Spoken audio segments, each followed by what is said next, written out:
L'édition 2023 du Salon international de l'immobilier et des matériaux modernes S2IM s'est ouverte ce lundi 2 octobre 2023 et ce jusqu'au 9 octobre prochain. Cette 7e édition, qui a pour thème central Impact des innovations immobilières sur l'habitat, vise à promouvoir le secteur de la construction, les matériaux de construction, les matériels et équipements de construction de qualité, tout en mettant l'accent sur l'amélioration du cadre de vie et le développement durable. Deux principales innovations sont observées à cette édition. Il s'agit du village S2IM, un concept qui permet aux participants de se relaxer, de se recréer, d'apprécier quelques spécialités de la gastronomie béninoise. La deuxième innovation est le jeu concours S2IM, qui permettra aux visiteurs de gagner des lots de matériaux et équipements.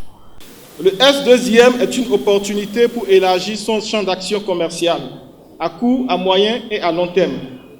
Chers partenaires du Salon international de l'immobilier et matériaux modernes, les entreprises de BTP, les usines de fabrication de matériaux, les fournisseurs de matériel et équipements, les promoteurs immobiliers, les cabinets d'ingénierie et d'architecture, le ministère du cadre de vie et des transports en charge du développement durable. C'est l'occasion pour nous de réitérer nos sincères remerciements pour notre partenariat durable, un partenariat qui participe d'une manière ou d'une autre au développement de notre cher pays, le Bénin. Mes sincères remerciements au ministre du cadre de vie et des transports chargé du développement durable pour tout son soutien indéfectible depuis sa première édition jusqu'à aujourd'hui. Ensemble, le ministre du cadre de vie et des transports José Tonato, le préfet du littoral et de l'Atlantique ont procédé à l'ouverture officielle de ce salon. Il ne suffit pas d'avoir des matériaux et des équipements de bonne qualité. Nous avons besoin que sur le plan technique, les gens soient bien formés. C'est pour ça également qu'il y a un vaste programme de développement des écoles de métiers, parmi lesquelles l'école de la construction et de tous les métiers de la construction se met en place pour accompagner ceux qui se battent sur le terrain, faciliter la vie aux entrepreneurs pour que, en plus de la qualité, nous ayons des infrastructures et des bâtiments véritablement résilients. Je voudrais vous féliciter, et c'est même une offense de le faire, de coordonner et d'organiser ces différentes manifestations qui permettent aux acteurs du secteur de travailler ensemble, de se connaître, de se comprendre. Et nous les invitons également à accompagner les Béninois, à investir en réduisant les prix, les coûts, à accompagner les collectivités territoriales, à maintenir, comme vous le souhaitez, les infrastructures que nous érigeons à grands frais. Nous serons toujours à vos côtés, nous serons aux côtés des opérateurs du secteur pour que le Bénin se construise davantage. Il faut vraiment qu'avec les réformes, les nouvelles réformes, que nous puissions commencer à créer de la richesse au niveau des collectivités locales pour vraiment soutenir, entretenir, maintenir et renforcer ce que l'État fait. Voilà le message que vous avez passé. Je vous dis encore merci pour le travail titanesque que vous faites à la tête de ce géant ministère. Bon vent au Bénin et que Dieu nous garde. Merci beaucoup. Des participants et partenaires apprécient à sa juste valeur l'initiative. Le président du comité d'organisation invite la population à faire massivement le déplacement au Palais des Congrès de Cotonou du 2 au 9 octobre 2023 afin de profiter des diverses opportunités qui s'offrent à elle.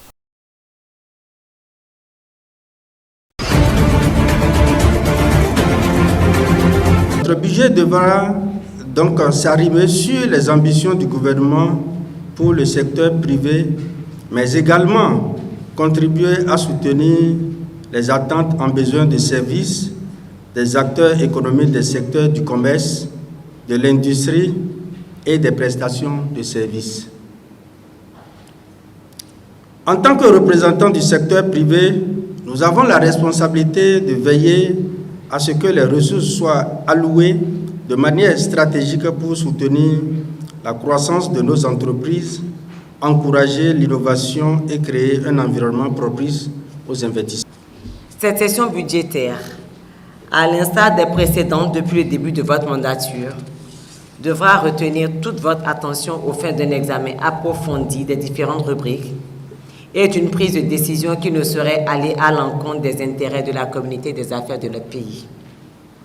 Je vous exhorte donc à des débats francs, dans un climat empreint de convivialité au regard de votre rang et de votre qualité de représentant de la communauté des affaires au Bénin. Je voudrais, pour finir, vous rassurer de mon soutien dans toutes les actions que vous entreprendrez au profit des entreprises, sans distinction de secteur d'activité, et vous souhaiter un plein succès dans vos travaux. C'est sur ces mots que je déclare ouverts les travaux de la deuxième session ordinaire de l'Assemblée consulaire au titre de l'exercice 2023. Cette semaine, on a eu au port de Cotonou un navire de la marine de guerre espagnole, de notre armada, en faisant partie des présences maritimes coordonnées de l'Union européenne. Je dois dire que c'est la première fois depuis 2012 qu'on a un bateau espagnol au port. Et autour de cette escale, on a voulu construire une visite au Bénin, aussi pour marquer que nous sommes en ce moment les présidents du Conseil de l'Union européenne. On a voulu tout mettre, non? Et c'est pour cela que je suis là. Nous sommes un chantier ouvert depuis 2016 qui prend chaque année un peu plus d'ampleur. On souhaiterait vraiment que non seulement que les entreprises espagnoles s'intéressent, vous savez, tous celles qui sont là vont vous dire que la signature du Bénin aujourd'hui est une signature crédible. Aucune entreprise n'est en peine, n'a pas de facture impayée. On essaie d'être, comme on dit, vraiment respectueux de nos engagements contractuels et ça se passe bien. Donc, ce genre d'échange, d'avoir même à échanger également de l'expertise sur des métiers très, très pointus de la construction. La climatisation, c'est quelque chose de fondamental. La plomberie, l'électricité. Nous avons besoin que des experts nous accompagnent. Et aujourd'hui, vous avez dû voir en circulant dans Cotonou l'embellissement de nos villes par l'aménagement paysager, le verdissement. On a fait venir la semaine dernière un spécialiste hollandais pour apprendre à nos paysagistes comment on traite les lauriers. Parce qu'on les fait venir, ils en font ici, mais on les laisse pousser n'importe comment et ce n'est pas beau à la fin. C'est pour vous montrer comment est-ce que le chef de l'État est sensible avec toutes ces choses-là.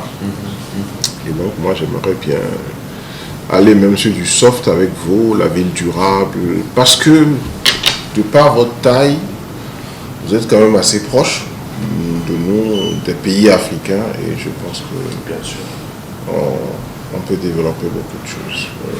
Ici, on s'occupe du développement urbain, de l'habitat, de la construction, du logement, de l'environnement et tout ce qui est développement durable, changement climatique, tout ça.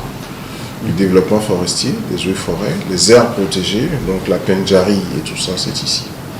Et maintenant, de tout ce qui est infrastructure, transport, donc le port, l'aéroport et tout le réseau routier est également suivi à partir d'ici. Donc nous avons plusieurs champs, plusieurs chantiers de coopération, de collaboration, et moi j'aimerais vraiment qu'on approfondisse et qu'on voit par rapport aux outils, aux instruments financiers qui existent, ce que nous pouvons faire ensemble. Les lignes qui sont dédiées à la préparation des études de projet. Depuis 2016, le chef de l'État insiste pour que nous ne soyons pas dépendants. Donc on met une priorité à préparer nos projets, à faire les études nous-mêmes. Mais s'il y a des lignes qui peuvent nous aider à aller encore plus en profondeur, oui, je souhaiterais qu'on examine toutes ces possibilités-là et qu'on puisse... que le cadre de vie et les transports soient quelque part un point de concentration de la coopération entre l'Espagne et le Bénin.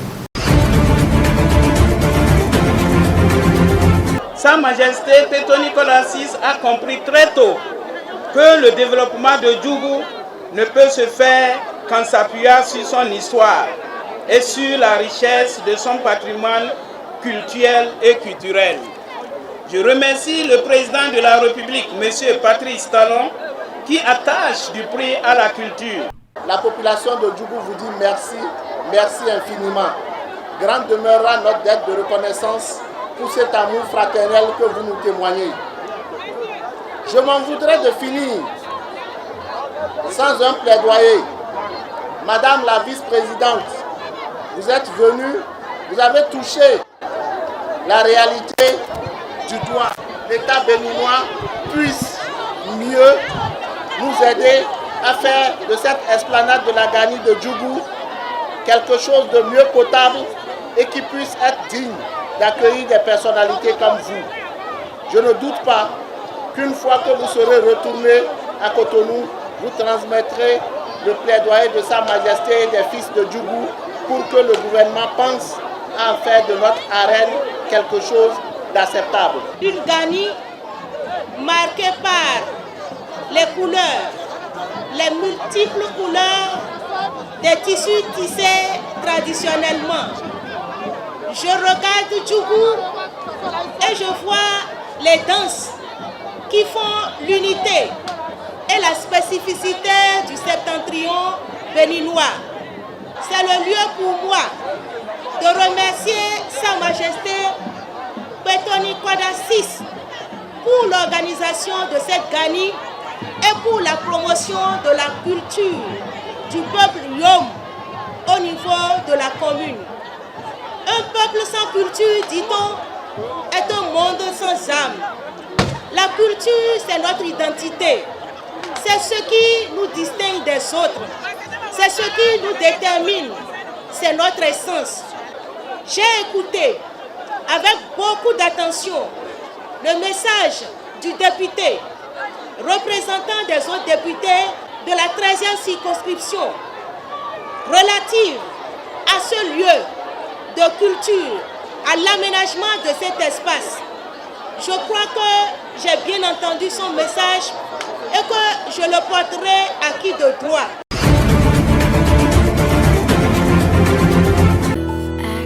Pour vos anniversaires, mariages, communions, dots, vacances, hébergements, séminaires, événements de tout genre, Sylva Biche, le cadre idéal. Dressé sur un domaine de 1 hectare, Sylva Biche dispose de 5 bâtiments très bien équipés avec des chambres confortables, à la fois ventilées et climatisées, d'un court de tennis pour une détente parfaite entre amis et en famille, d'une cuisine communautaire accessible à tous les clients, de vastes aires de fête, de 2 parkings suffisamment grands pour contenir vos engins et véhicules. À Sylva Biche, vous avez également une vue directe sur la plage depuis votre chambre. La porte de l'arrière-cour vous donne un accès facile sur la mer. Plusieurs d'autres surprises vous y attendent. La place de fête et d'hébergement Coussejour Sylva Biche vous donne le sentiment d'être chez vous avec toutes les commodités qui s'y prêtent.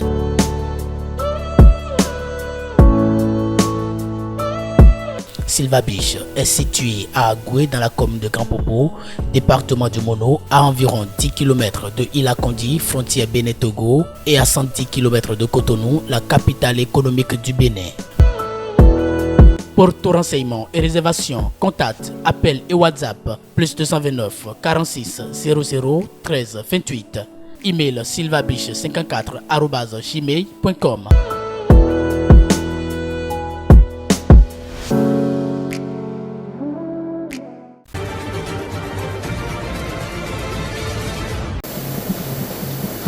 La grève devait débuter ce mardi et risquait de paralyser tout le Nigeria. Le mouvement a été évité in extremis après des discussions entre le gouvernement et les 2 principaux syndicats du pays. En cause, la hausse du coût de la vie. En août, les 2 syndicats avaient déjà appelé à la grève pour les mêmes raisons. De nombreuses entreprises, administrations et marchés avaient été fermés dans la capitale Abuja. Le NLC et le TUC acceptent de suspendre pour 30 jours la grève nationale illimitée, prévue à partir du mardi 3 octobre 2023.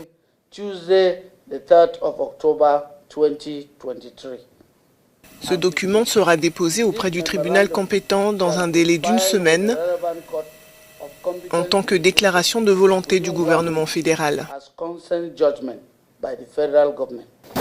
Pour calmer les syndicats, le gouvernement a annoncé notamment une hausse pendant 6 mois du salaire minimum pour les travailleurs les moins bien payés, ainsi que des transports publics moins chers.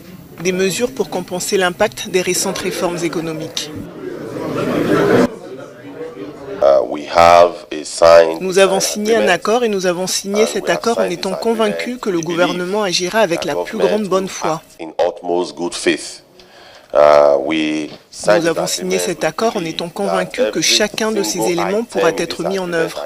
Nous prenons chaque point de cet accord très au sérieux. Nous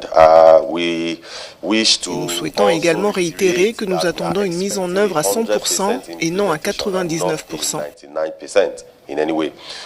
Bola Tinubu a supprimé les subventions sur les carburants et laissé flotter la monnaie nationale, ce qui a entraîné une dévaluation. Pour les Nigérians, les conséquences de ces réformes sont un triplement du prix de l'essence et une inflation de 25%.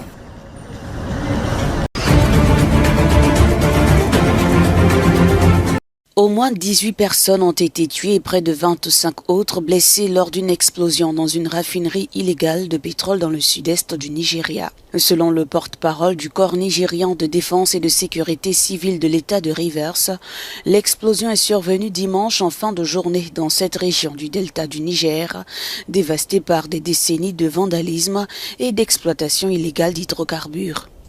Le bilan pourrait s'alourdir car des dizaines de personnes se trouvaient sur le site au moment de l'explosion.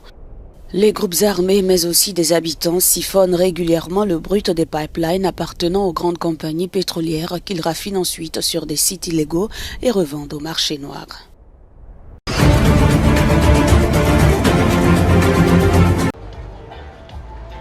Ce mardi, dans les rues d'Accra, ils étaient des centaines à manifester contre la situation économique du pays. Le Ghana traverse une crise financière grave et alors qu'il avait promis un Ghana sans aide internationale, le président Nana Akufo-Addo est revenu sur sa décision. Il a passé avec le FMI un accord de 3 milliards de dollars conditionné à la mise en place de réformes économiques. Si le pays a besoin d'1 milliard du FMI chaque année pendant 3 ans pour résoudre nos problèmes et que le gouverneur de la Banque centrale peut en 1 an superviser la perte de 5 milliards, qui est notre problème ? Ce gouvernement sait qu'il est en train de perdre le pouvoir. Ils n'ont rien à perdre. Si la Banque centrale et son gouverneur détruisent le Ghana, ils s'en fichent. Mais nous, le peuple, nous devons nous inquiéter. Grand producteur de cacao et d'or, le Ghana possède également des réserves de gaz et de pétrole. Mais ces dernières années, la dette du pays a explosé et l'inflation a atteint 40%. Si le NDC, qui est le principal parti d'opposition, est un gouvernement en attente, il doit s'intéresser à toutes les manifestations qui visent à protéger les intérêts du Ghanéen moyen. Le NDC ne doit donc pas se contenter de profiter de la situation, il doit venir et diriger la manifestation. Et c'est pourquoi nous, les députés de la minorité, dirigeons la protestation. Lors de l'élection présidentielle de 2024, l'économie sera l'un des thèmes majeurs. Comme le prévoit la Constitution, le président Nana Akufo-Addo ne se représente pas après ses 2 mandats de 4 ans dont le bilan reste mitigé.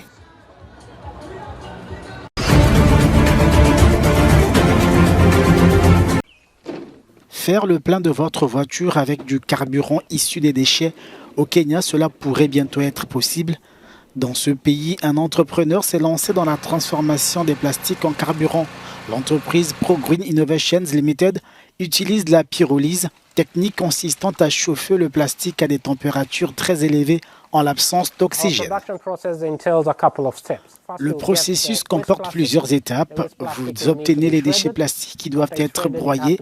Une fois broyés, ils doivent être nettoyés puis chargés dans le réacteur. À la sortie, il y a le processus de chauffage.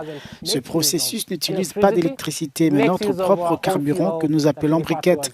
La briquette est composée de déchets de biomasse et d'une combinaison de charbon noir qui provient des déchets du réacteur. Il y a ensuite le processus de condensation suivi de l'étape d'évaporation. En fait, on vaporise dans le condensateur, puis on recueille le carburant. Le carburant est produit grâce à la conversion en liquide par condensation des gaz obtenus lors de la pyrolyse. L'entreprise a la capacité de produire 1000 litres de carburant tous les 2 ou 3 jours. Nous produisons 2 types de carburants alternatifs. Le premier étant l'essence. Elle est utilisée pour les machines de petite et moyenne taille. Nous avons donc des tronçonneuses, des pompes à eau, des tondeuses à gazon et n'importe quelle petite machine. Quant au carburant diesel de substitution, il est utilisé pour les moteurs diesel de grosse cylindrée, les générateurs, les véhicules également, et c'est ce que j'utilise dans mon propre véhicule. Muritu utilise son carburant pour faire fonctionner le broyeur de plastique, les tronçonneuses et même sa propre voiture. Son entreprise ne vend pas encore son carburant. Elle doit encore obtenir l'approbation du Bureau des normes du Kenya.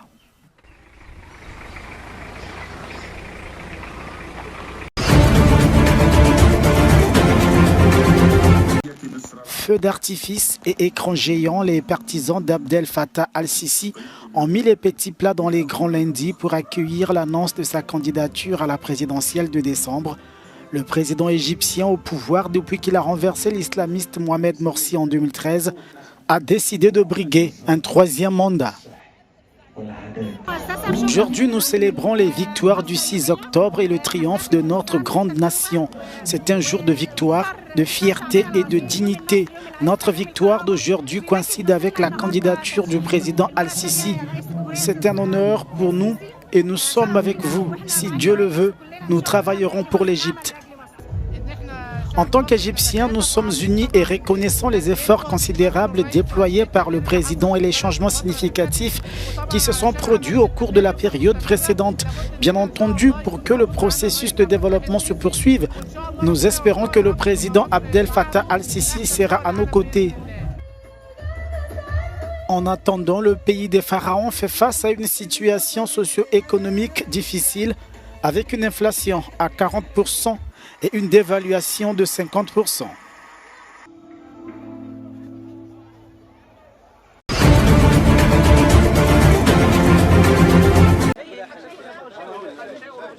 Six Tunisiens opposants au régime de Kais Saied sont en détention provisoire depuis février pour une affaire présumée de complot contre la sûreté de l'État. En attendant son procès reporté au 14 novembre, l'activiste Chaima Aïssa reste interdite de voyager et d'apparaître dans l'espace public. Je ne peux plus accepter cette situation parce que cette situation, elle nie que je suis citoyenne. Parce que les bases des droits de l'homme, moi maintenant, je suis privée de ces droits. Donc je suis très triste et je suis très en colère sur cette situation. Les avocats de la défense dénoncent une mascarade judiciaire et ont annoncé leur boycott du juge d'instruction. Kais Saied est accusé de persécution judiciaire ayant pour but de paralyser les négociations relatives aux présidentielles de 2024. On n'est plus au stade de l'harcèlement, mais carrément on essaie de faire taire les opposants, les femmes libres et les hommes libres. Mais comme vous voyez, c'est sans suite. Ils ne vont pas réussir. Depuis le début de l'année, les autorités tunisiennes ont arrêté une trentaine de personnalités politiques, d'hommes d'affaires et de juges, dont la plupart appartiennent au parti islamiste Nahda, qui a été la principale force politique au cours de la dernière décennie après la révolution de 2011.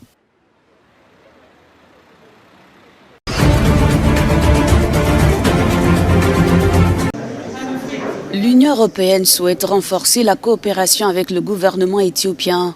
Lors d'une visite à Addis Abeba, la commissaire européenne aux partenariats internationaux a annoncé le lancement d'un programme de soutien qui devrait réchauffer la relation entre les deux partenaires près de 2 ans après le conflit dans le nord du pays.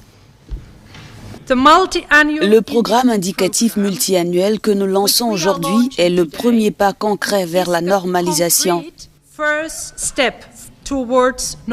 Il renouvelle l'engagement de l'UE à travailler avec les États membres de l'UE dans le cadre de l'équipe Europe pour contribuer à la stabilité, à la reconstruction post-conflit et au redressement macroéconomique de l'Éthiopie.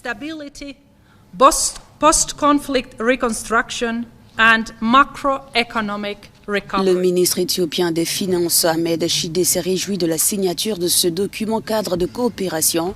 Signé tous les 7 ans, le programme indicatif multiannuel d'une enveloppe de plus de 650 millions de dollars s'étend sur la période 2024 à 2027. L'UE a soutenu l'effort de reconstruction de l'Éthiopie qui a été ralenti en raison de l'impact sur nos relations. La signature du MIP nous permettra de revenir à des partenariats de développement normaux. Ce MIP devait être signé en 2021, mais sa signature avait été suspendue en raison du conflit entre les forces du Tigré et l'armée fédérale.